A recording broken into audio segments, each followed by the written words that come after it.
सारी दुनिया में ये रोग फैल गया है कि पूजा प्रसादों को ही भगवान समझते हैं।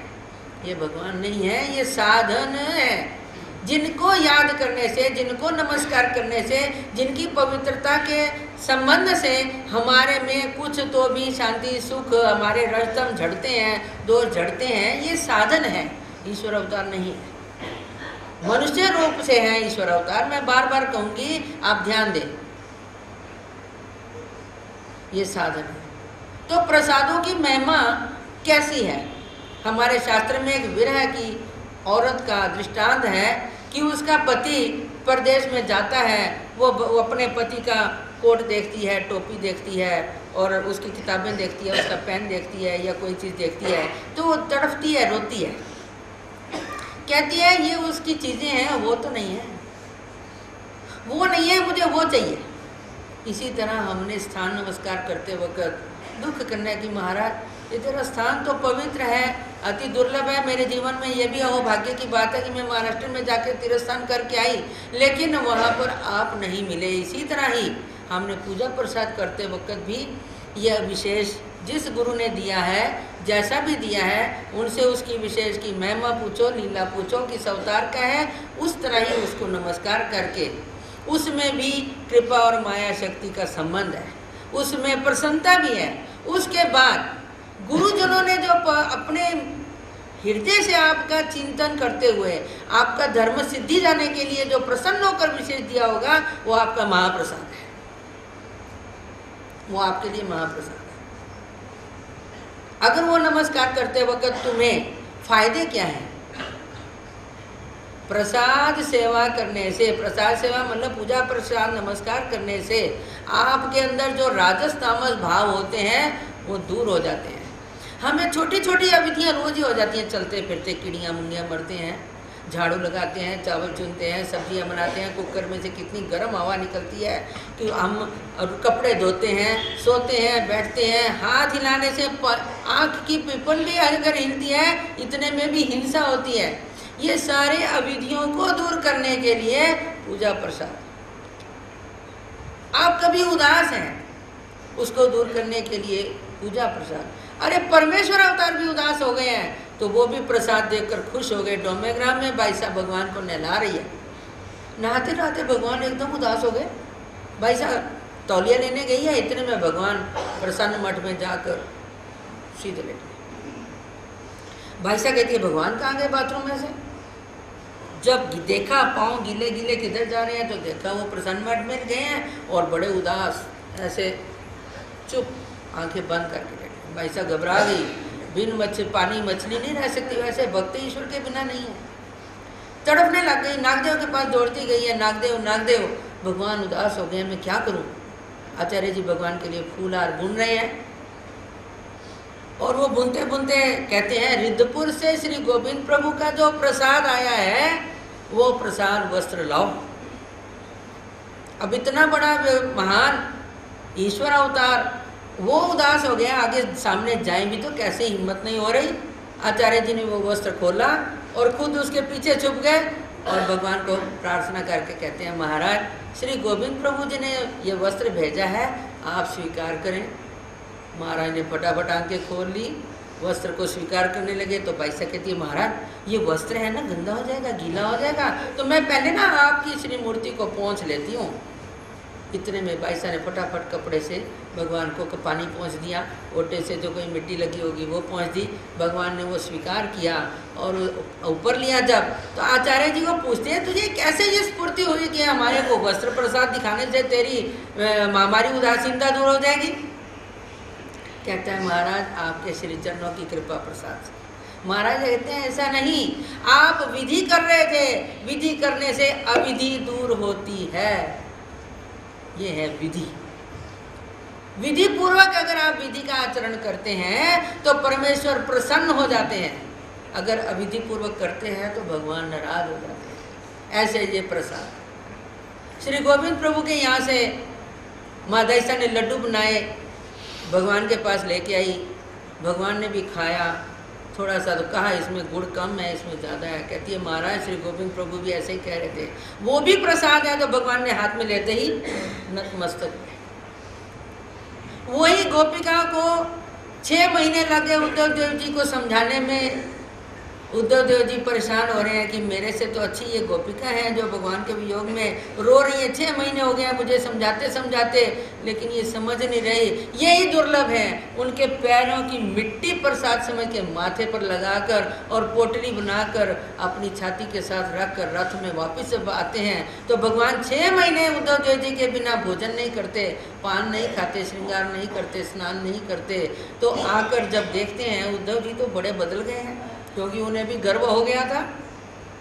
वो गर्व दूर करने के लिए गोपिका को समझाने भेजा तो भगवान कहते हैं ये गोपी तेरी झोली में क्या है? कहते हैं महाराज गोपिकाओं की पैरों की धूल है, रज है, वो दुर्लभ हैं, वो पवित्र हैं। उनके पैरों की धूल मेरे लिए पवित्र है क्योंकि उनका गुण मेरे अंदर आए, इसलिए मैं धूल लेके आया। ये भी प्रसाद है, ये भी प्रसाद है। रिद्धपुर जैसे महास्थान पर हमारे साधन दाता श्री चक्रधर जी चप्पल उतार देते हैं, बिना चप्पल के रहते हैं, क्योंकि सारा रिद्धपुर को परमेश्वरपुर कहा गया है। वहाँ ज़्यादातर सभी अवतारों का आगमन हुआ है, इसलिए ऐसी परमेश्वरपुर जैसी महिमा वो भी एक प्रसाद है। हमने वहाँ चप्पलें नहीं पहनी, हाथ नहीं धोने, चुली टटी पेशाब हो सके तो वो सामने जो जालनापुर की तरफ रोड जाती है, गेट से निकलते ही सीधे वाली रोड है, उस तरफ जाएं। बाहर हो सके तो उस एरिया में अंदर जाने से पहले ही सारा अपने स्वभाव ने निवृत्त करके जाएं, अपनी दैनंदिन विधि जो है वो उसको छोड़ के जाएं। ऐसे ये पवित्र है। इनकी दुर्लभता अगर हमारे अंदर नहीं है तो हम परमेश्वर तक नहीं पहुंच सकते, क्योंकि सन्निधान में होते हुए पहले ईश्वर अवतार। भगवान कहते हैं सारंग पंडित भोजन को बुलाता है तो बाईसा कहती है महाराज ये कैसा है, इनको हमारे पर साधु संतों पर श्रद्धा नहीं है। भगवान कहते हैं हमारे पर ही नहीं तो तुम्हारे पर कैसे आएगी। सन्निधान में ईश्वर अवतार के पास पहले हमें ईश्वर अवतारों पर बुद्धि होनी चाहिए और फिर परिवार पर आज उल्टा है। और सन्निधान में आप लोगों पर, पहले स्थानों पर, प्रसादों पर, वासनिकों पर, भिक्षुकों पर अगर हमारी श्रद्धा है तो परमेश्वर प्रसन्न हो जाएंगे। अगर इन पे हमारी श्रद्धा नहीं है, हम दोष देखते हैं। अभी उन्होंने ये प्रार्थना बोल रहे थे कि मेरे दोष इतने हैं जो बदन पर नहीं समा रहे और मैं दूसरों के दोषों को ही ढूंढता रहता हूँ। वहाँ परमेश्वर नहीं आते। प्रसाद, ये प्रसाद जो है बहुत दुर्लभ है। हमारे घरों में ये अट्टहास नहीं करना चाहिए कि हमारे पास वस्त्र प्रसाद ही हो, इसलिए हम ये आजकल धंधेबाजी भी हो गई है कि पैसे दो और प्रसाद ले लो। गलत बात। उसमें नमस्कार करने से आपको योग्यता, प्रसन्नता और उसका जो फायदा होना है कभी नहीं होगा। जो आपको गुरुओं ने प्रसन्न होकर विशेष भी दिया है, छोटा सा दिया है महुर का, छोटा सा दिया छिन्नसरी या भोगराम का, या जो भी दिया है उसकी महिमा आपके लिए बहुत है। आपका वो धर्म रक्षक है, इसलिए उसको पुरुषाचनी करणीय उजरम्बे दड़पे हमारे शास्त्रकार कहते हैं। आप एक ही विशेष को 2 बार, 3 बार, 4 बार, 10 बार, 12 बार करो, उतनी ही योग्यता उसके अंदर आएगी, ये निश्चित है। और इसका अनुभव हर एक ने लेना चाहिए, ना कि प्रसादों के लिए लोगों के सामने हाथ फैलाकर और झूठे मीठे कुछ भी ऐसे नकली ये चीज़ें खरीद लो और हम बहुत बड़े भगत हैं, हमारे घर में भी इतनी पेटियाँ हैं, इतने पूजा हैं, इतना प्रसाद है, उसमें आपको कोई फायदा नहीं। और पूजा प्रसाद इकट्ठे करके घर में रख लेते हैं, नमस्कार नहीं किए और वो शो पीस बनाकर रख दिए, उसमें भी कोई फायदा नहीं है। संबंध तो रहेगा लेकिन प्रसन्नता नहीं रहेगी। इसलिए उतनी पूजा रखो जो हमने रोज करनी है।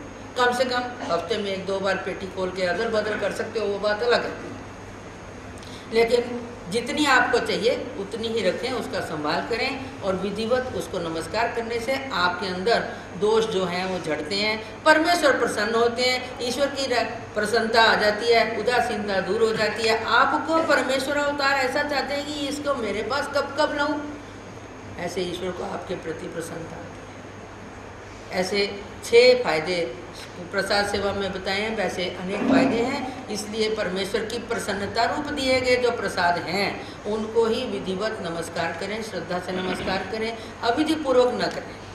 तेल, पसीना या बाल ये ना लगे, उससे बचाएं। बांध कर कहीं लटका दें, ऐसा नहीं। उसको सख्त कपड़ों में रखना, ऐसा भी नहीं। बड़ी श्रद्धा भाव से विधि पूर्वक संभालो, और नमस्कार करने से है, उसको विधि पूर्वक करने से ही आपको उसका फ़ायदा होगा, वरना कोई फ़ायदा नहीं। लगाया माथे पे रगड़ के रख दिया, कोई बात नहीं।